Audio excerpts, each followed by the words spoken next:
الرحمن الرحيم الحمد لله وكفى وسلام على عباده الذين اصطفى وصل وسلم مبارك على نبينا المصطفى وعلى آله وعلى أصحابه نجوم الهدى وقادة التقى اللهم وفقنا لما تحب وترضى من القول والعمل وجنبنا الفواحش والمعاصي والخطايا والزلل اللهم آثرنا وأكثرنا وأصلح لنا شأننا كله لا إله إلا أنت أما بعد فأعوذ بالله من الشيطان الرجيم بسم الله الرحمن الرحيم هو الذي أرسل رسوله بالهدى ودين الحق ليظهره على الدين كله وكفى بالله شهيدا وقال تعالى يريدون ليطفئوا نور الله بأفواههم والله متم نوره ولو كره الكافرون صدق اللہ العظیم۔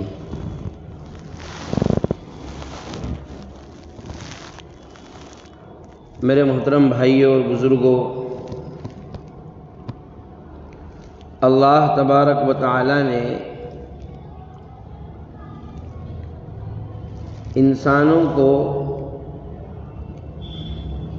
اپنی معرفت، اپنی اطاعت اور اپنی عبادت کے لیے پیدا فرمایا، اور اللہ تبارک و تعالی نے ان کاموں کے لیے یعنی اطاعت کیسے کی جائے، اللہ کی پہچان کیسے حاصل کی جائے، اللہ کی عبادت کیسے کی جائے، مختلف زبانوں میں،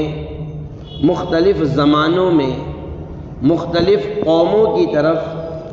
حضرات انبیاء علیہم السلام کو مبعوث فرمایا۔ انبیاء علیہم السلام کی دنیا میں تشریف آوری اور ان کی دنیا میں آمد یہ لوگوں کو مادیت سے نکال کر روحانیت کی طرف لانے کا رہتا ہے۔ دنیا اسباب پر اعتماد کرتی ہے، دنیا وسائل پر اعتماد کرتی ہے، دنیا ظاہر پر اعتماد کرتی ہے۔ انبیاء علیہم السلام کی تعلیم یہ بتلانے کے لیے ہوتی ہے کہ یہ جو کچھ تم دیکھ رہے ہو یا سن رہے ہو یا کر رہے ہو، اللہ کی طاقت اس سے ہٹ کر ہے۔ وہ نہ اسباب کا محتاج ہے، نہ ذرائع کا محتاج ہے، نہ مال کا محتاج ہے، نہ کسی کی طاقت و قوت کا محتاج ہے، نہ اس کو کسی کی مدد کی ضرورت ہے، نہ اس کو کسی کے تعاون کی ضرورت ہے، نہ اس کو کسی کی ہیلپ کی ضرورت ہے۔ انما امرہ اذا اراد شیئا ان یقول له کن فیکون۔ اس کا نظام یہ ہے کہ وہ جب کوئی فیصلہ کرنا چاہتا ہے وہ کہتا ہے ہو جا، بس وہ چیز ہو گئی۔ یہ اللہ تبارک و تعالیٰ کی قدرت ہے۔ اسی کو سمجھانے کے لیے انبیاء علیہم السلام بھیجے جاتے ہیں۔ شیطان اپنا کام برابر کرتے رہتا ہے، اس لیے کہ اس نے اللہ تبارک و تعالیٰ کے سامنے یہ بات کہی اور اس نے قسم کھا کر کہا لَأُغْوِيَنَّهُمْ أَجْمَعِينَ، میں تیرے بندوں کو گمراہ کروں گا، ان کے سیدھے راستے پر بیٹھ جاؤں گا اور ان کو میں ڈائیورٹ کر دوں گا۔ میں کہوں گا کہ یہ جو راستہ جا رہا ہے، جس پر تم چل رہے ہو، سیدھا راستہ، انبیاء علیہ السلام کا راستہ، یہ راستہ بند ہے، تم ادھر سے چلو، ڈائیورشن جسے بنا دیے جاتے ہیں۔ تو شیطان یہ قسم کھا کر آیا کہ میں ایسے ڈائیورشن بنا دوں گا کہ لوگ اس پر چلیں گے اور پھر سیدھے راستے پر نہیں آ پائیں گے۔ اس کے جواب میں اللہ تبارک و تعالی نے کیا فرمایا؟ الا عبادی، میرے وہ نیک بندے جن کو میں نے ہدایت خاصہ عطا فرمائی، جن کو میں نے توفیق عطا فرمائی، جن کو میں نے ایمان کی دولت عطا فرمائی، جن کے دل میں میں نے اخلاص کی برکت عطا فرمائی، جو میرے پکے سچے بندے ہیں وہ کبھی بھی تیرے بہکاوے میں آنے والے نہیں ہیں، وہ کبھی بھی تیرا کہنا ماننے والے نہیں ہیں، بلکہ جب تو انہیں ڈائیورشن والا راستہ بتائے گا، جب تو انہیں الگ والا راستہ بتائے گا، تو اللہ تبارک و تعالیٰ کی طرف سے بھی قرآن کریم میں ایک اعلان کیا گیا ہے وَأَنَّ هَذَا صِرَاطِي مُسْتَقِيمًا فَاتَّبِعُوهُ، کہ یہ جو میرا راستہ ہے جو انبیاء علیہم السلام لے کر آئے، جو میں نے انبیاء پر کتابوں میں نازل کیا، انبیاء کی زبانی تم کو بتلایا، یہ سیدھا راستہ ہے۔ فَاتَّبِعُوهُ، تمہارا کام یہ ہے کہ تم اسی کے پیچھے پیچھے چلو، اسی راستے پر چلو۔ وَلَا تَتَّبِعُوا السُّبُلَ، ادھر ادھر کے راستوں کو، یعنی جو نبیوں کا راستہ، نبیوں کا طریقہ ہے، اس سے ہٹ کر کے اگر تم جاؤ گے فَتَفَرَّقَ بِكُمْ عَنْ سَبِيلِهِ، تو وہ تم کو راہ راستے سے ہٹا کر کے دوسری پگڈنڈیوں کی طرف، جنگلوں کی طرف، بیابان کی طرف، میدانوں کی طرف اور ایسی جگہ، ایسے دہانے پر لا کر کے تم کو کھڑا کر دے گا، وہاں سے تمہیں سیدھا راستہ پکڑنا مشکل ہو جائے گا۔ تو اللہ تبارک و تعالیٰ نے بھی یہ بات کہی کہ میرے جو نیک بندے ہیں، جن کے دل میں نے ایمان کی طاقت عطا فرمائی، ایمان کی قوت عطا فرمائی، جن کو میں نے ایمان کی دولت عطا فرمائی، وہ تیرے راستے پر چلنے والے نہیں ہیں۔ تو انبیاء علیہم السلام مادیت سے نکالتے ہیں، اسباب سے نکالتے ہیں، ظاہر سے نکالتے ہیں اور روحانیت کی طرف لے کر جاتے ہیں۔ یعنی انبیاء علیہم السلام یہ بات لوگوں کے ذہن و دماغ میں بٹھاتے ہیں کہ جو ہم کر رہے ہیں اس کی حیثیت کچھ نہیں ہے، ہوگا وہ جو اللہ تبارک و تعالیٰ چاہے گا۔ اسی لیے حدیث میں آتا ہے، جناب رسول اللہ صلی اللہ علیہ وسلم نے ارشاد فرمایا، کوئی بھی دوا شفا نہیں بن سکتی جب تک کہ اللہ تبارک و تعالیٰ مرض اور اس دوا کے درمیان میں جو ایک آڑ ہے، ایک حجاب ہے، ایک پردہ ہے، وہ اللہ کا حکم ہے۔ جب اللہ تبارک و تعالیٰ اس آڑ کو ہٹا دیتے ہیں اور اللہ حکم دے دیتے ہیں دوا کو کہ وہ اندر جا کر کے پورے بدن میں پھیل کر کے اثر انداز ہو، تب کہیں جا کر وہ دوا اثر انداز ہوتی ہے، ورنہ وہ دوا آدمی نے کھا لی، پیٹ میں چلی بھی گئی، اس کے اثرات بھی نظر آئے لیکن بیماری ختم نہیں ہو پائی۔ کیوں؟ اس لیے کہ اس کو اس دوا کے صحیح ہونے کے لیے اور اس کو بیماری کو ختم کرنے کے لیے ایک چیز تھی، وہ رب ذوالجلال کا حکم، وہ حکم یہاں پر نہیں آ پایا۔ یہی تعلیم انبیاء علیہم السلام دیتے تھے۔ یہی وجہ ہے کہ انبیاء علیہم السلام کو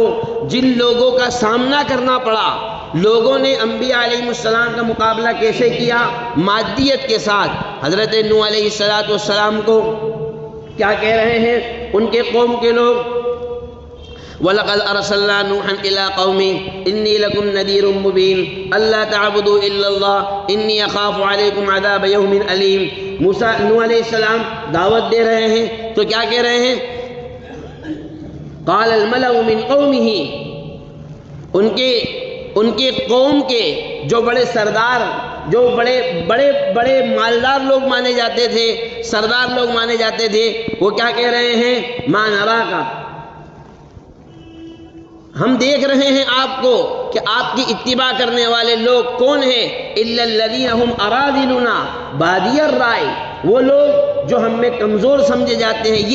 یہ چھوٹے چھوٹے، یہ مزدور قسم کے لوگ، یہ ٹھیلا چلانے والے،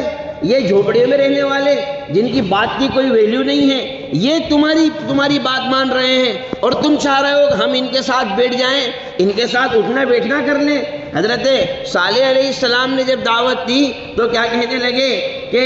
ہم تو اے صالح، ہمارا تو گمان یہ تھا کہ تو بڑا عقل مند آدمی ہوگا، تو بڑا اچھا آدمی ہوگا، لیکن تو نے تو ساری باتیں ہمارے مزاج کے خلاف کر کے بتلا دیا کہ تو چھوٹے لوگوں کے پاس بیٹھنے والا آدمی ہے۔ نبی علیہ السلام کے سامنے بھی اس قسم کے حالات آئے۔ جو بڑے بڑے سردار تھے کیا کہا کرتے تھے؟ ہم آپ کے پاس آ کر بیٹھنے کے لیے تیار ہیں، آپ کی بات سننے کے لیے تیار ہیں، لیکن آپ تھوڑا سا اتنا کر لیجئے، ان کے لیے ایک الگ مجلس لگا لیا کرو، چھوٹے لوگوں کے لیے ایک الگ مجلس لگا لیا کرو، ہمارے لیے ایک الگ مجلس لگا لیا کرو، ہماری نصیحت ہمیں کچھ الگ نصیحت ہونا چاہیے، ان کو کچھ الگ نصیحت ہونا چاہیے۔ اللہ تبارک و تعالیٰ نے ارشاد فرمایا وَاصْبِرْ نَفْسَكَ مَعَ الَّذِينَ يَدْعُونَ رَبَّهُمْ بِالْغَدَاةِ وَالْعَشِيِّ يُرِيدُونَ وَجْهَهُ۔ اے محمد، آپ اپنی مجلس، اپنی بیٹھک اب ان لوگوں کے ساتھ کریے جو اللہ تبارک و تعالیٰ کو دن و رات پکارتے ہیں، یدعون ربہم، جو اللہ کو پکارتے ہیں، صبح شام پکارتے ہیں، اللہ کی عبادت کرتے ہیں، اور فرمایا وَلَا تَعْدُ عَيْنَاكَ عَنْهُمْ، اپنی نگاہیں ان سے پھیرنا نہیں ہے، ان کو چھوٹا نہیں سمجھنا ہے، اس لیے کہ دنیا کے لوگ ان کو چھوٹا سمجھ رہے ہیں، میری نظر میں ان کا بہت بڑا مقام ہے۔ کیا ہوا تھا؟ عبداللہ ابن ام مکتوم رضی اللہ تعالی عنہ کے ساتھ نابینا صحابی تھے، حضور صلی اللہ علیہ وسلم کے پاس کچھ سوال پوچھنے کے لیے آئے۔ رؤساء میں سے قریش مکہ میں سے کوئی اور بھی بیٹھا ہوا تھا۔ حضور نے چاہا کہ پہلے ان سے بات کر لوں، بعد میں ان سے بات کر لوں گا۔ فوراً آیت کریمہ نازل ہوئی عبس وتولی ان جاءہ الاعمی وما يدریک لعلہ یزکا او یذکر فتنفعہ الذکری اما من استغنی فانت لہ تصدی وما علیک الا یزکا۔ یعنی آپ اپنی نگاہیں کیوں پھرا رہے ہیں؟ آپ ان سے بے اعتنائی کیوں برت رہے ہیں؟ آپ کو نہیں معلوم کہ یہ نابینا آدمی، حالانکہ رسول اللہ صلی اللہ علیہ وسلم کی منشا یہ تھی، یہ تو گھر کا آدمی ہے، اس سے کبھی بھی بات کی جا سکتی ہے۔ ارے گھر کے آدمی کو 5-10 منٹ لیٹ سویر بات کریں گے تو بھی اس کو برا نہیں لگے گا، لیکن یہ ابھی آیا ہے، اس کو اگر بات نہیں کریں گے تو کہیں ایسا نہ ہو ناراض ہو کر کے چلا جائے۔ دین کا اس میں فائدہ پوشیدہ تھا، آپ کی منشا یہ تھی کہ یہ بھی دین میں داخل ہو جائے گا، دین کا فائدہ ہوگا، اللہ تبارک و تعالی ہدایت نصیب فرمائے گا۔ لیکن اللہ تبارک و تعالی نے فرمایا کہ دیکھو ہدایت انہی کے مقدر میں ہوتی ہے جو ہدایت کے طلبگار ہوتے ہیں، جو خود بے دین ہو، جو خود بے طلب ہو، اللہ تبارک و تعالی ان کو دین نہیں عطا فرمایا کرتا۔ تو معلوم یہ ہوا کہ انبیاء علیہ السلام مادیت سے نکالتے ہیں اور اسباب سے نکالتے ہیں، اللہ کی طرف بندوں کی نظر کو لے جاتے ہیں اور بتلاتے ہیں کہ اپنی نگاہیں اللہ کی طرف رکھو۔ حضرت موسیٰ علیہ السلام کو اللہ تبارک و تعالیٰ نے حکم دیا وَأَوْحَيْنَا إِلَى مُوسَىٰ أَنْ أَسْرِ بِعِبَادِي إِنَّكُمْ مُتَّبَعُونَ۔ اے موسیٰ، ہم نے موسیٰ علیہ السلام کی طرف وحی بھر دی کہ اپنی قوم کو لے کر کے راتوں رات یہاں سے نکل جائیے، مصر سے نکل جائیے، اور فرعون اور اس کے لشکر کو تمہارا پیچھا کرنے والا ہے، ضرور تمہارے پیچھے آئے گا، لیکن آپ راتوں رات یہاں سے چلیے۔ اب جب راتوں رات چلے ہیں، سامنے آگے سمندر ہے، دریا ہے، پیچھے دیکھ رہے ہیں کہ لشکر ہے، ادھر بھی موت ہے ادھر بھی موت ہے۔ اگر ایسی صورتحال میں بنی اسرائیل اپنے آپ کو بچانے کے لیے سمندر میں کود جاتے، دریا میں کود جاتے، یہ سوچ کر کہ دریا میں کود جائیں تو ہم پار ہو جائیں گے، بچ جائیں گے، تو بھی موت طے تھی، مرنا طے تھا، پیچھے مڑ کر مقابلہ نہیں کر سکتے، اس لیے کہ اس کا لشکر ان سے زیادہ بڑا تھا، اسباب اس کے ان سے زیادہ تھے، طاقت ان سے زیادہ تھی، فوج ان سے زیادہ تھی۔ ایسی صورتحال میں اس دہانے پر آ کر کھڑے ہو گئے کہ اب بچاؤ کی کوئی شکل صورت نظر نہیں آ رہی ہے، لیکن چونکہ حضرت موسیٰ علیہ السلام اولو العزم پیغمبر تھے، صاحب کتاب تھے، صاحب وحی تھے، اللہ کی بات پر یقین، اللہ کی بات پر اعتماد کہ اللہ نے مجھے کہا ہے نکلنے کے لیے، راستہ بھی وہی نکالے گا۔ اسی لیے جب قوم نے کہا قال اصحاب موسیٰ انا لمدرکون، اے موسیٰ ہم تو پھنس گئے، اب کوئی چانس نہیں ہے بچنے کا، ادھر پیچھے بھاگیں گے تو یہ فرعون کا لشکر ہم کو پجائے گا، یہ مارے گا، اور آگے جائیں گے تو سمندر ایسا ہے کہ وہاں ہم کو ڈوبنا ہی ڈوبنا ہے۔ تو کیا فرمایا موسیٰ علیہ السلام نے؟ ان معی ربی سیہدین، میرے ساتھ میں اللہ تبارک و تعالیٰ کی طاقت ہے، اللہ کی قوت ہے، سیہدینی، وہی مجھے بتائے گا کہ اب میں کیا کروں، تم مت بتاؤ کیا کرنا ہے، وہ بتائے گا مجھے، اور جو میں بتاؤں گا وہ تم کو کرنا ہے۔ چنانچہ اللہ نے فرمایا فَأَوْحَيْنَا إِلَى مُوسَىٰ أَنِ اضْرِب بِّعَصَاكَ الْبَحْرَ، ہم نے موسیٰ کی طرف وحی بھیجی کہ اپنی لاٹھی کو اس سمندر پر ماریے، فَانْفَلَقَ، پھر کیا ہوا؟ وہ سمندر پھٹ پڑا، فَكَانَ كُلُّ فِرْقٍ كَالطَّوْدِ الْعَظِيمِ، کہ ہر جماعت کے لیے ایک شاندار قسم کا راستہ تیار ہو گیا، ہر جماعت کے لیے ایک بہترین قسم کا راستہ تیار ہو گیا، سب کے لیے 4 لائن ہینڈ ٹو ہینڈ بنا دیا گیا۔ انما امرہ اذا اراد شیئا، یہ ہے انما امرہ اذا اراد شیئا، یہ بتلانے کے لیے نبی آتے ہیں کہ اللہ کی قدرت کس کو کہتے ہیں، یہ بتلانے کے لیے انبیاء آتے ہیں۔ موسیٰ علیہ السلام نے مارا، وہ پھٹا، سمندر میں سے راستے تیار ہوئے، اور یہ پیچھے جو تھا وہ بھی دیکھ رہا تھا۔ اگر اسباب اور مادیت اور ظاہر اور طاقت اور قوت، بادشاہی، حکومت، فوجیں، اسلحہ، اگر یہ کچھ کام کرتا تو پھر تو فرعون اور اس کے لشکر والوں نے کبھی بھی شکست نہیں کھانا چاہیے تھا، لیکن اللہ تبارک و تعالیٰ کے حکم سے انہیں حکم دیا گیا آپ چلو، یہ چلے، اللہ نے ان کو پار لگایا، پیچھے پیچھے یہ بھی آئے، اور یہ اپنے اس زوم میں تھے کہ جیسے یہ پار ہو رہے ہیں ہم بھی پار ہو جائیں گے۔ اللہ تبارک و تعالیٰ نے حکم دیا اس کو کہ سمندر کو حکم دیا کہ تو اپنی اصلی حالت پر ہو جا۔ اللہ نے کچھ نہیں کہا کہ ان کو ڈبا دے کر دے، یہ نہیں ہے، تو اپنی اصلی حالت پر آ جا۔ ظاہر سی بات ہے جب اس نے اپنی اصلی حالت پر آنا ہے تو سب کا ڈوبنا لازمی بات ہے، سب کا مرنا یقینی بات ہے۔ تو آخر کیا وجہ ہے کہ چیز ایک ہے، راستہ ایک ہے، وقت ایک ہے، سب کچھ ہے، اور پیچھے والی پارٹی، پیچھے والی ٹیم آگے والی ٹیم کے مقابلے میں زیادہ طاقتور ہے، لیکن ایک پار ہو رہی ہے اور دوسرا ڈوب رہا ہے۔ معلوم یہ ہوا کہ اصل طاقت، اصل قوت اللہ تبارک و تعالیٰ کی طاقت ہے، اللہ تبارک و تعالیٰ کی قوت ہے۔ اسی بات کو سمجھانے کے لیے حضرات انبیاء علیہ السلام آتے ہیں، اور یہ بات بار بار اس لیے کہی جا رہی ہے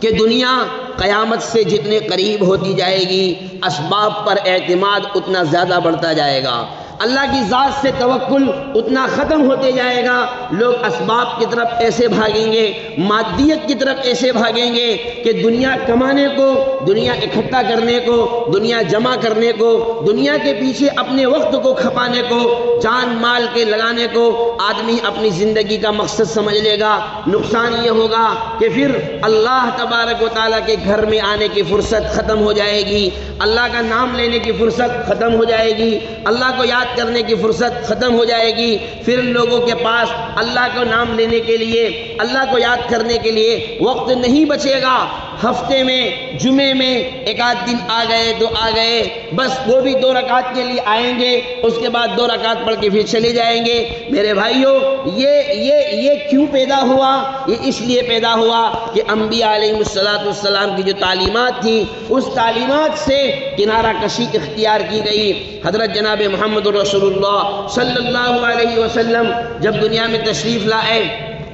اس وقت کی ضلالت، جہالت، گمراہی ایسی تھی جو تاریخوں میں لکھی ہوئی ہے، سب کو مشہور، سب کو معلوم ہے، سب جانتے ہیں کہ کتنی ضلالت اور جہالت اور گمراہی تھی، لیکن جن دلوں پر نبی صلی اللہ علیہ وسلم نے ایمان کا نور چڑھایا، جن قلوب پر آپ نے ایمان کا پانی چڑھایا، جن دلوں کے اندر ایمان کی شعاعیں داخل کی گئی، جس کو ہم حضرات صحابہ رضوان اللہ تعالی علیہم اجمعین کے نام سے جانتے ہیں، کیا طاقت تھی، کیا قوت تھی ان کے ایمان کی، ان کو نبی صلی اللہ علیہ وسلم نے کیسا مانجھا تھا، کیسا ان کو سدھایا تھا، کیسا ان کو سجایا تھا، کیسا ان کو بنایا تھا کہ ان کی نظر میں رسول اللہ صلی اللہ علیہ وسلم کے نکلی ہوئی بات ایک طرف ہو جائے اور سارا آسمان زمین سب ایک طرف ہو جائیں، ساری پوری مخلوق ایک طرف ہو جائیں، سارے لوگ ایک طرف ہو جائیں، سب مخالفت آ جائیں،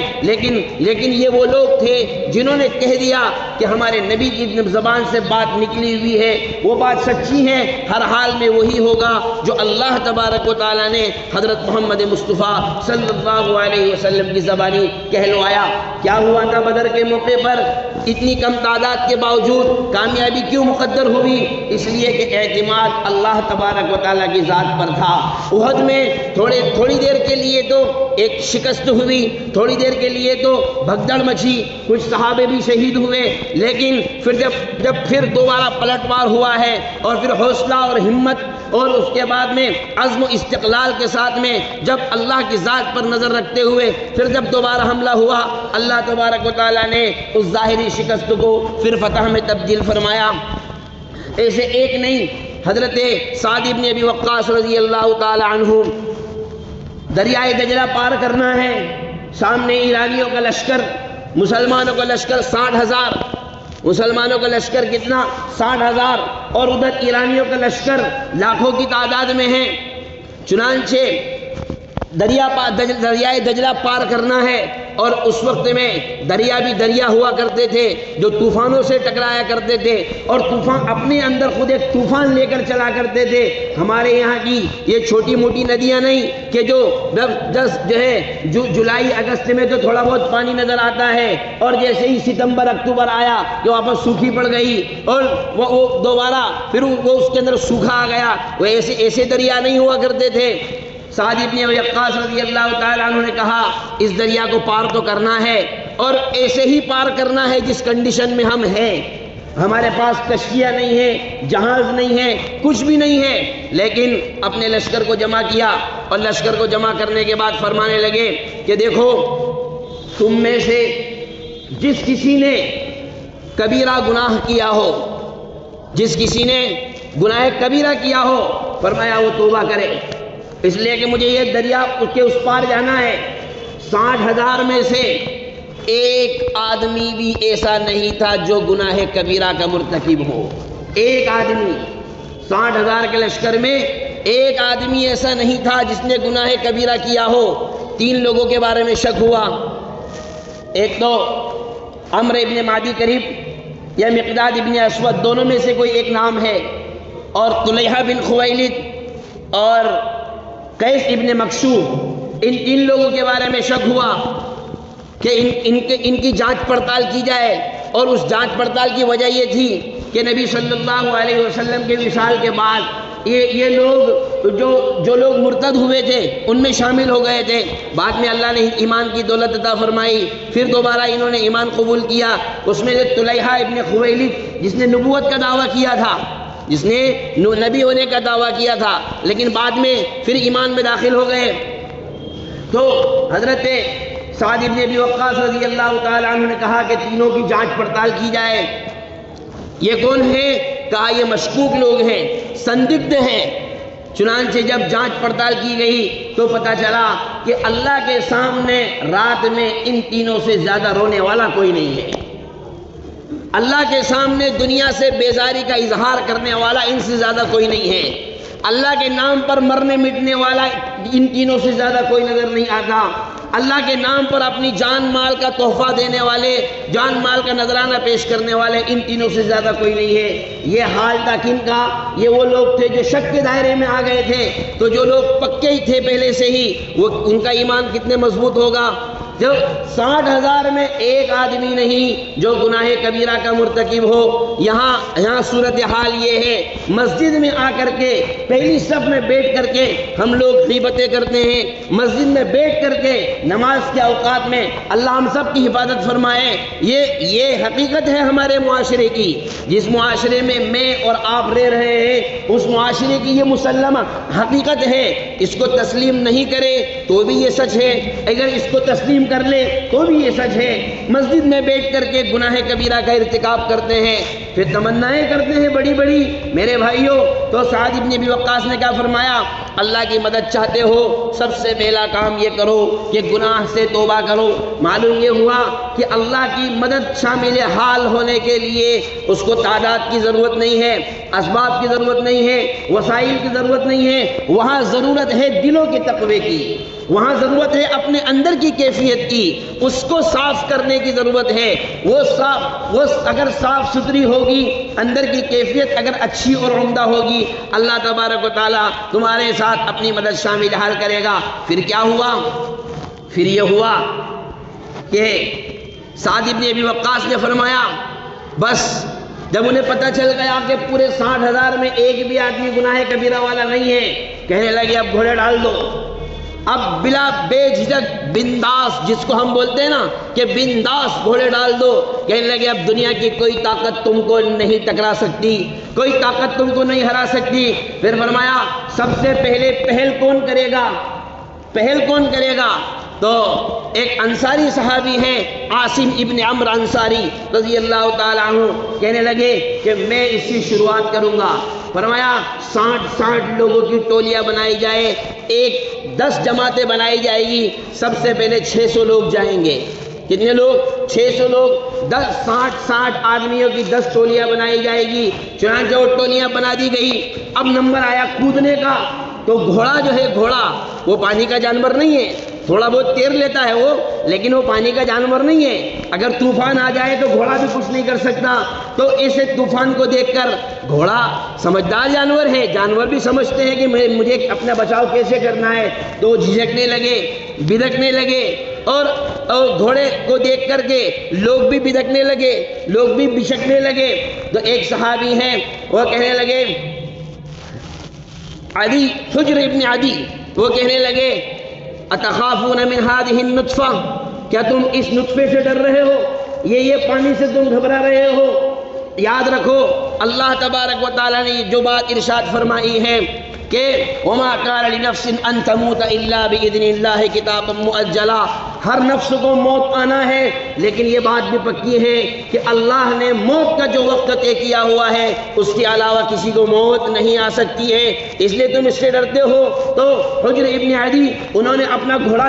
نکالا، اپنے آپ کو کدایا، ان کے پیچھے 60 آدمی، ان کے پیچھے 600 آدمی، اور ان کے پیچھے 60,000 کا لشکر پورا کے پورا دریائے دجلہ کے اندر کود پڑا۔ پورے 60,000 میں پورے یہاں سے لے کر وہاں تک کے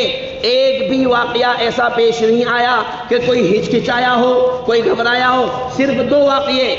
واقعے ایسے پیش آئے ہیں جو بڑے عجیب طریقے سے تھے۔ پھر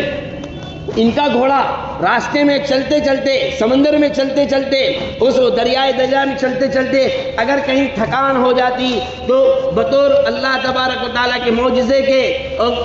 ایک زمین نکلتی، گھوڑا اس پر بیٹھ کر آرام کرتا، سستا لیتا، پھر دوڑتا، پھر بھاگتا۔ صرف ایک صحابی کا گھوڑا تھوڑا ٹیڑھا ہو گیا تھا، سیدھا چل رہا تھا تو تھوڑا کیا ہو گیا، وہ کراس ہو گیا، یعنی ایسا لگ رہا تھا کہ اس کی گاڑی کیا ہو جائے گی، پلٹی کھا جائے گی، تھوڑا سا وہ یوں گھما۔ تو ایک صحابی ہے قعقاع ابن عمرو التمیمی رضی اللہ تعالی عنہ، یہ وہ صحابی ہیں جن کو صحابہ کے زمانے میں، صحابہ کے دور میں اکیلے کو 1000 کے برابر مانا جاتا تھا۔ بہت سے صحابہ ایسے گزرے ہیں،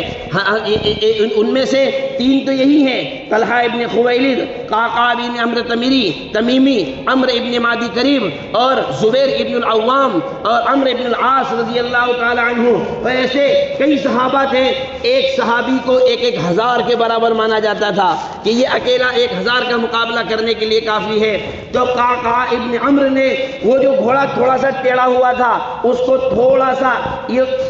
بس اشارہ کیا تو اشارے سے وہ واپس سیدھا ہو گیا۔ بس ایک واقعہ یہ پیش آیا۔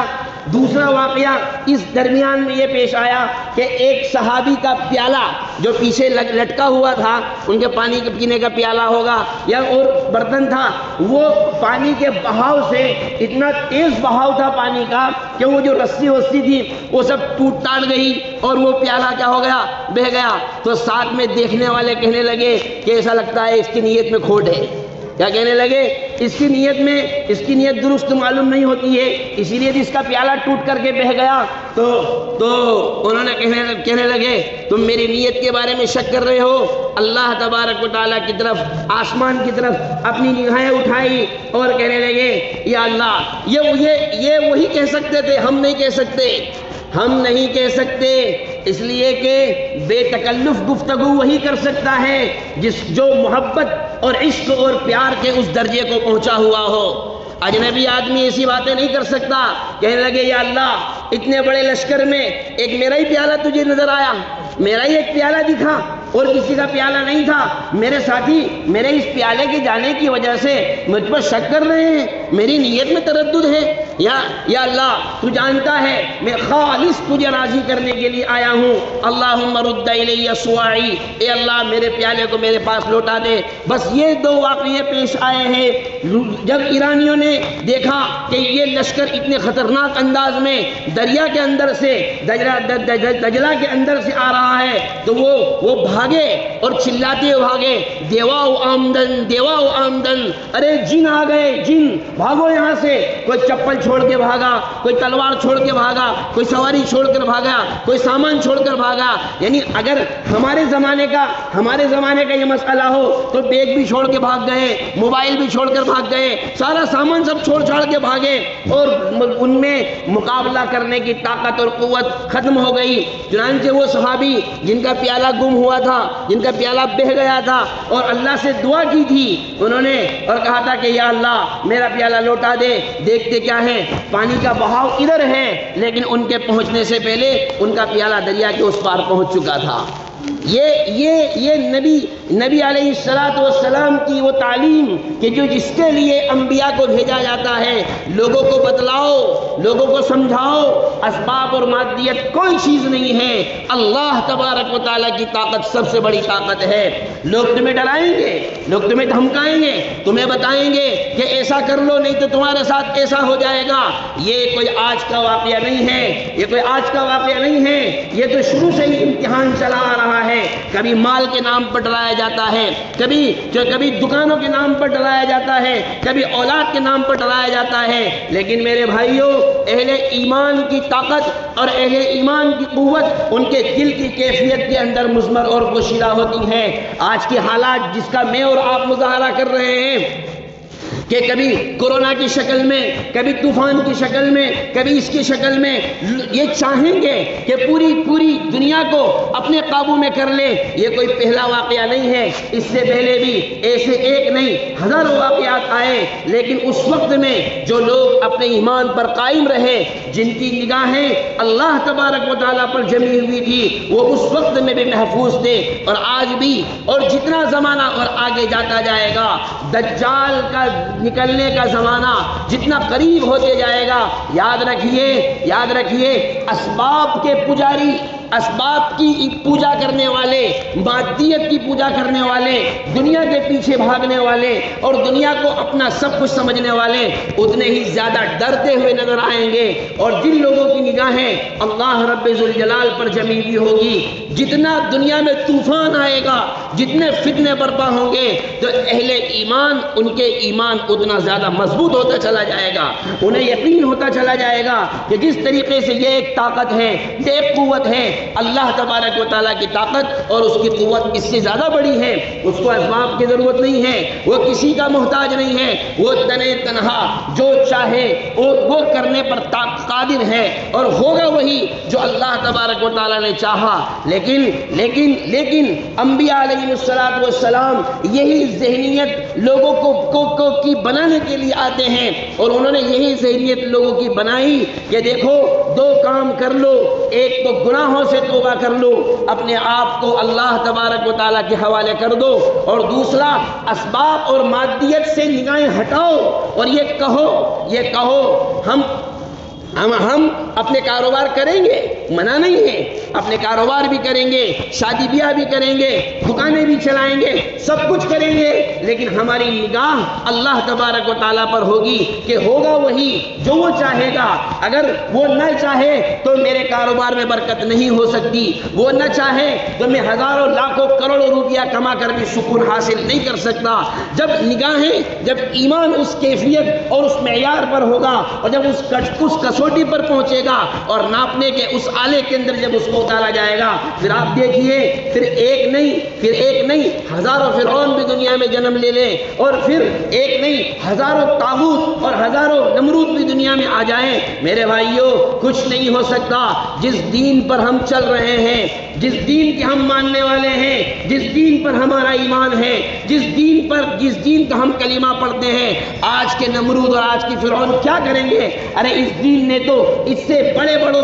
کا مقابلہ مقابلہ کیا اور ان سب کے مقابلے سے نکل کر کے ان سب کا مقابلہ ان سب کو شکست دے کر کے یہ دین ہم تک کے پہنچا ہے۔ اس لیے ہماری ذمہ داری ہے ہم اپنے آپ کو جمائیں، انبیاء علیہ السلام کی سیرتوں کا مطالعہ کریں، ان کی تعلیمات کا مطالعہ کریں، ان کے مشن کو سمجھیں، وہ کیوں آئے تھے، دنیا والوں کو انہوں نے کیا بتایا، اور جنہوں نے ان کی بات کو مانا ان کے ساتھ کیا ہوا، جنہوں نے نہیں مانا ان کے ساتھ کیا ہوا۔ یہ ہماری زندگی کا اپنے مقاصد میں سے سب سے اہم اور سب سے ضروری مقصد ہونا چاہیے۔ اللہ تبارک و تعالی ہم سب کو کہنے سننے سے زیادہ عمل کی توفیق عطا فرمائے، صحیح معنی میں اللہ ہم کو ایمان کامل نصیب فرمائے، انبیاء علیہ السلام کے مشن، انبیاء علیہ السلام کے طریقے، حضرت جناب محمد رسول اللہ صلی اللہ علیہ وسلم کی مقدس اور پاکیزہ سیرت اور آپ کے مقدس اور پاکیزہ طریقے اللہ ہم سب کی زندگیوں میں ہم سب کو نصیب فرمائے اور اس پر عمل کرنے کی توفیق عطا فرمائے۔ وما توفیقی الا باللہ۔